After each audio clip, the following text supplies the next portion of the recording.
Hey, Internet, I'm Dan. And I'm Matt. Welcome to Wine is Serious Business. And I'm Chaz. Yeah. I don't know what episode this is. We're getting another interview jumping into the mix, so we'll catch up on numbers when the time is right. We're here with wines that Chaz picked out today for Halloween. Yeah, some spooky, bubbling wine. I Yeah. can't even do it. Let's just start it over. No, we're gonna keep going. Really? Yeah. Somebody said once too that one of the things they like about the show is watching the progression of my beard as the years go by. So this is a good one for whoever you are. Other people say that the cats are the best part of the show, so we've got that for you. We don't even need wine anymore, right? Yeah, we really don't. Yeah. We can just sit here and stare at you on the internet, back at you through the camera, and hang out with this little cat here. But we've got wine today. It's kind of a habit. And all right, what is this? So we have three sparkling wines, all from Oregon, all rosés. Oregon's been turning out a good amount of delicious sparkling wine lately. Just three people here that I think are just absolutely crushing it, making some great wine all around, but making some really cool sparkling stuff. And watch these bubbles just roll out of that thing. He opened that like 5 minutes ago, right? I know. It's just like amazing. still fizzing. Yeah. So the first one we're starting with is the Kramer Vineyards Rosé of Pinot Noir. This is a force carbed Pinot Rosé, but I think is just an awesome value. Yeah. At least the couple times I've had it before. So let's check it out. And I think they're friends of ours. Just to say that, but I think that their sparkling method champenois sparkling wine is the sparkling wine. Yeah, really good. One of the best bottles in Oregon consistently. Mm-hmm. Yeah. And so this is like around a $22, $23 bottle of wine, I think, retail. Yeah, really aromatic. What year was it? 13? 14. 14. This is a 14, yeah. A member of her club, and it's like I probably drink more per wines than any other ones, just because it's like at the price. It's good to have on hand all the time because you can't afford champagne all the time. Truth. Man, it's really light and fresh. Lots of strawberries jumping out on the nose on you. A little something herbal too. But we'll hint to like watermelon-y sort of the characters you get out of like good rosé. But just sort of like red berries, watermelon, just really kind of fruity on the nose and really fun. So.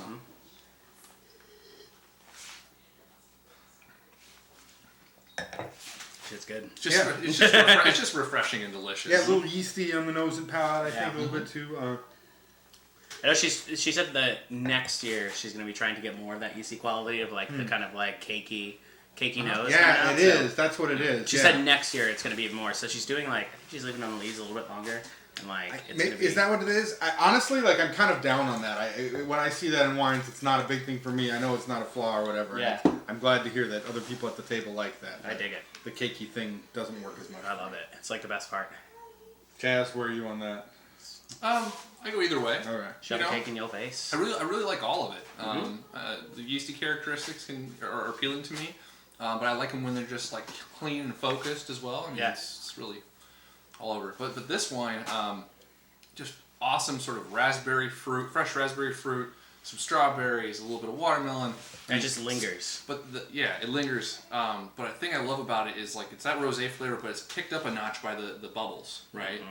Like it adds extra texture, it adds extra roundness. It makes this wine really a lot more complex than what you would expect from a normal rosé. I mean, this isn't a method champenois or like a traditional rosé, so it's kind of in a different wheelhouse than something like this next one we're going to get into. But I think this probably wine about half the price of the next one too. Yeah, right? I think this wine absolutely kills it at the price point. I love it. Yep. So, 88 plus, 89 points, closer to 90. Honestly, like I just like it. It's a weird wine that's delicious. So. 86 for me, owing almost entirely to that cakey thing. I think maybe being on the leaves is a little bit of what drives that. Not sure what else, but generally good, generally enjoyable. Yeah. Yeah. Love it. Keep buying it. I like the Brut more, but it's solid. This one, I think it's bubbling because it has like the little like it's things at the bottom, the sediment. Yeah. It's got a lot of sediment in it. So, all right. So the second one we're going to try is from right down the street from Kramer. It's the Elk Cove Boheme Brut Rose. So this one is made in a method traditional style. It's a 2011 fruit, and it's from the Boheme Vineyard, which is right next to the tasting room.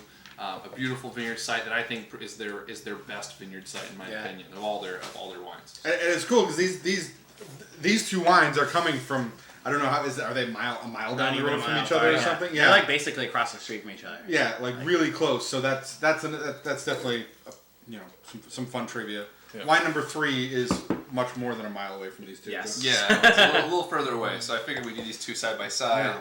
I mean, they're going to be very different wines. They are very but, different. Yeah. a little more. And what's retail on this? So the retail on this is a little over 40. I Yeah, think it's like right. 44. And that might 43 even or be something. club price. No, club price is a little Okay. higher. Yeah, I think it's because I bought some a couple weeks ago and it's 44. Oh, yeah. nice, cool. Yeah, I had this at a party and was pretty impressed. Like, I didn't know you guys did this. Like, oh, we just started. So Yeah. in the past, I've tasted some older vintages of sparkling wine that they've released. They haven't been the La Boheme Pinot Noir, but like some 99s that came out for a while, and man, they were fantastic. So I know Elk Cove has made really great sparkling wine in the past. Mm-hmm. Yeah. So the 99 sparkling wine that you got for a long time, that was actually 99 still wine that they just kept disgorging and running new bottles of. And it happened for a lot of years. I mean, because I kept buying the 99 out of the tasting room and going, what is this? Like, I thought you guys released this 2 years ago. And they're like, oh, yeah, well, we just released a bunch of new bottles. We just made some new bottles. And so they did that for a lot of years. Anyway, so Cool. and their sparkling program crushed it in the past. It was really good, but they didn't make a lot of it. I think this is another one of those wines where they didn't make a lot of this one. So. Definitely a little more earthy on the nose. I'm getting like strawberries, a little more floral too, like something like roses on the nose here too, which is really nice. It, like, A little floral nose. it retains more of that Oregon funk of the Pinot. Like that's something because it doesn't really come through in this one at all, but this one it like totally comes through. That like classic like Oregon Pinot smell. It smells a little minerally though too. Yeah. It's got like a nice freshness to the nose. It reminds you a little bit of like what champagne can be like. Definitely in the rosé style, like fresh fruited, high mineral tones. It smells awesome. Yeah. Definitely a little more mineral driven on the palate too. Kind of the fruit's pretty light. I think like the light strawberries, light watermelon, get some rosé cliché in there. Yeah. But it's present. Rosé cliché. Yeah. that's my rap name. Yeah. Sounds like a riff rap track. There you go. The rosé cliché. But I think it's really integrated well right now, and really enjoyable drink. I think in some ways a little less approachable than this. I think at a party or whatever, I'm suspicious that if it's not a party like full of wine people or whatever, I bet that bottle would be empty first. Yeah, this one's more like this is definitely more like sipping by the pool, summertime, like poolside, just hanging out outside. This one is probably better with like a meal, like eat some food with it, like some salmon, like Pasta, I think pastas. Something. Yeah, so this has got a little more acid, a little more body, a little more like almost you could say structure. For it's definitely a little more closed. Like the fruit is in a lighter place. I shouldn't say closed. That's the bad word for it. It's just in a lighter place. It's more subtle for sure. It's definitely more subtle. Yeah. Yeah. But texturally fantastic. Man, just really good tart fruit flavors. Sort of like cranberry. Maybe a hint of pomegranate, raspberry fruit, lingers a very long time. The texture is wonderful, and the bubbles have a very small, tight feel to them. Yeah. It's really, really good stuff. Well, and like the bigger bubbles, I think on this one, because it's forced carb, like that adds more to the liveliness of this one, where this one like takes it a little bit step back, focuses it a bit with smaller bubbles, like kind of. Right? Yeah. So another interesting wine. I really like this one. I agree with what you guys are saying about better with food. I don't know. I think it sort of reminds me of good rosé champagne to an extent. Yeah. Sometimes a little tighter, sometimes a little. It's definitely a lot more focused than the Kramer, but I think almost equally as enjoyable. So it's like an 89, 90 point wine again for me. But I've had multiple bottles of this wine and I find it really delicious. So totally recommend it. But I want to see how this ages actually. But yeah, I'll take it to the 90 points. This might even be the best experience I've had with it. I've tasted it 2 times in the past, but both cases had been open for a little while, and I was in the middle of conversation, so I didn't have a chance to kind of like focus in on it like this. Good temperature right now too, so it's shown great. It's shown great. Yeah, and like with this, it's interesting. I don't like one or the other better. Like they're both very different, which is interesting because again they're across the street from each other. But like again, what I described before, I would rather eat a meal with this one, and I'd rather just chill out and drink this one. And compare because I think does Matt drink more champagne than you? I'd say probably. yeah. So You like have a lot more champagne. do you have any comments about these two in regard to to rosé champagne.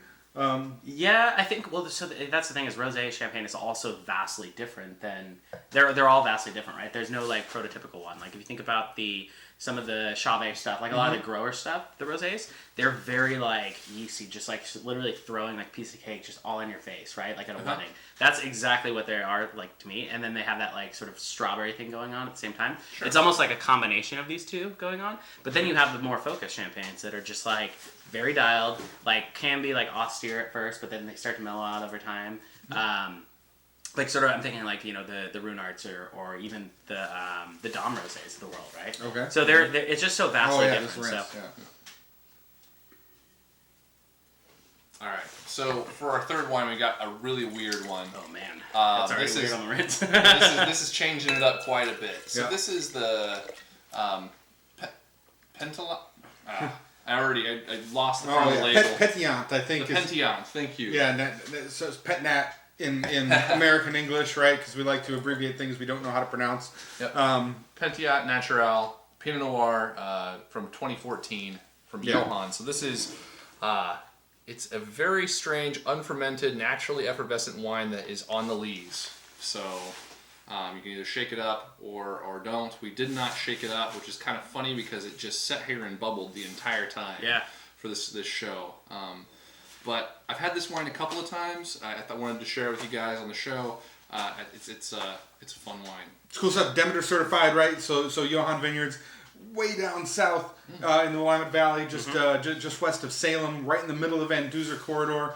So cool growing conditions even in warmer years like 2014. Yeah. And they always have interesting projects going on too. Yeah. Dan and Dog are in addition to having like great sight, great focus, a lot of skills behind them. They're always really reaching out and trying to experiment with new things. And this fell into that. And Look at the color on it too compared to it's almost like the others. Orangish pink or something. Like it's kind of got orange edges, but it's and it's a little cloudy. It is, which is awesome. Of course, right? That's The nose is like crazy.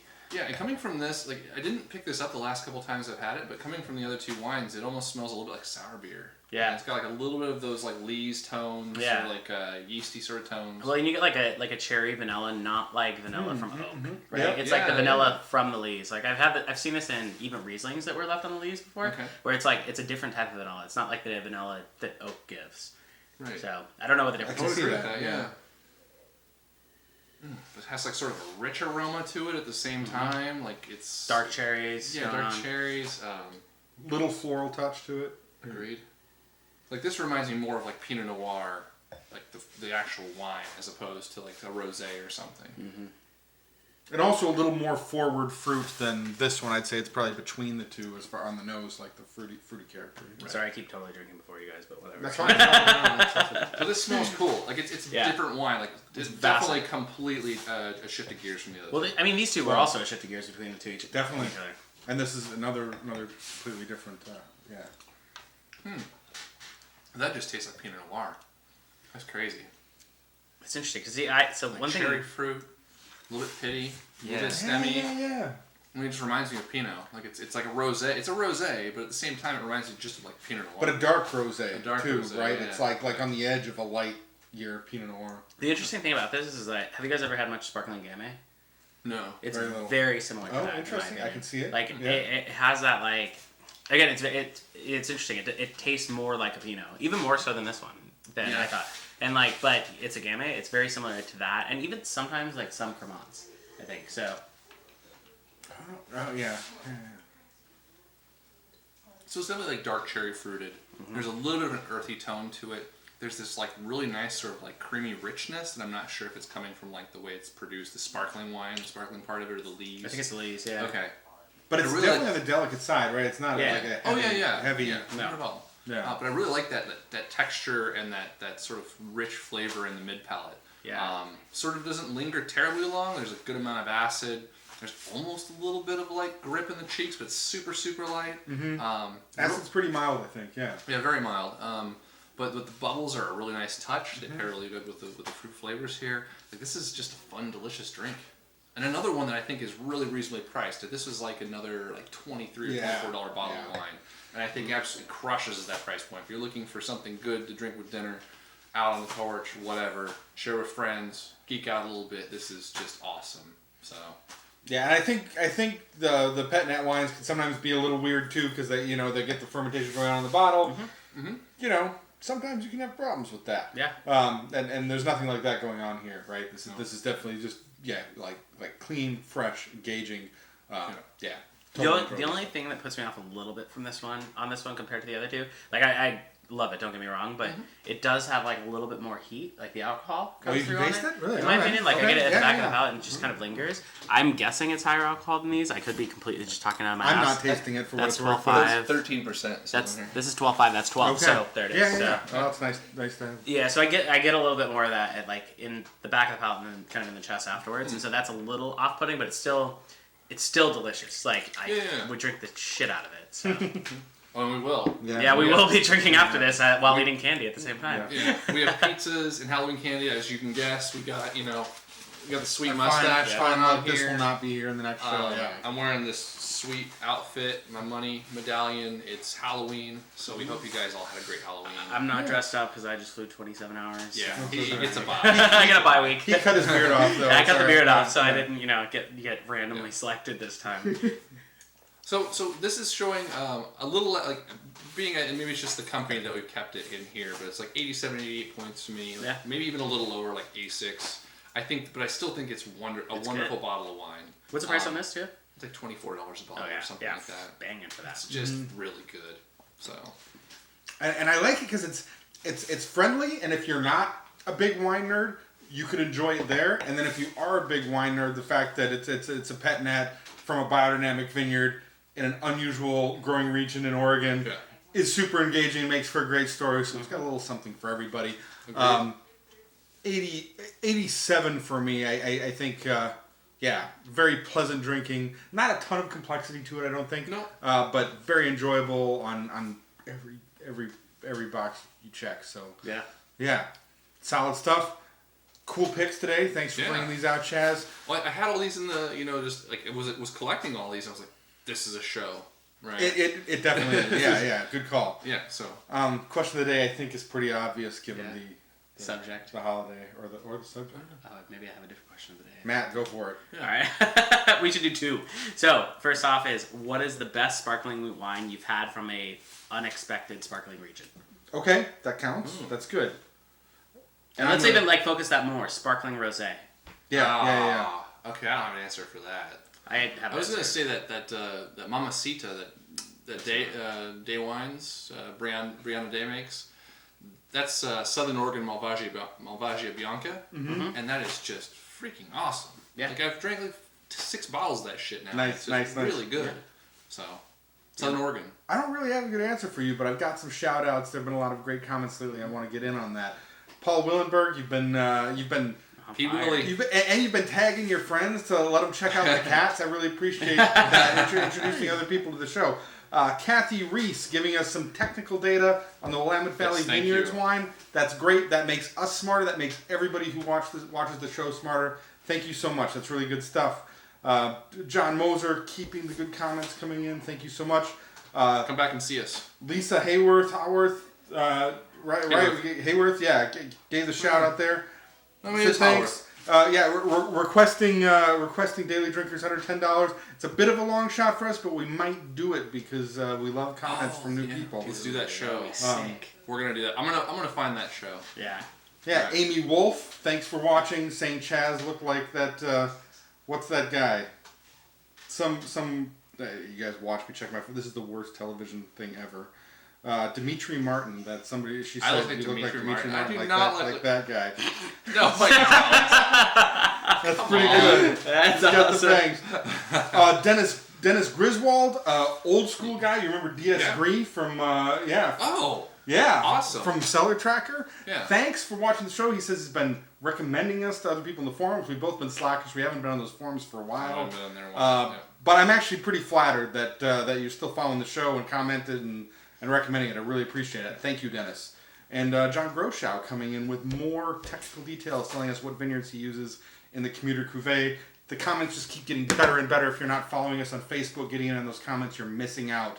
Get in there, comment, answer the question of the day, get to know these folks. Yeah. See you next week. We'll see you guys next week. Ah! Oh Yeah. yeah. Halloween Shit's in the silly. wine. It's so silly. It's It stinks.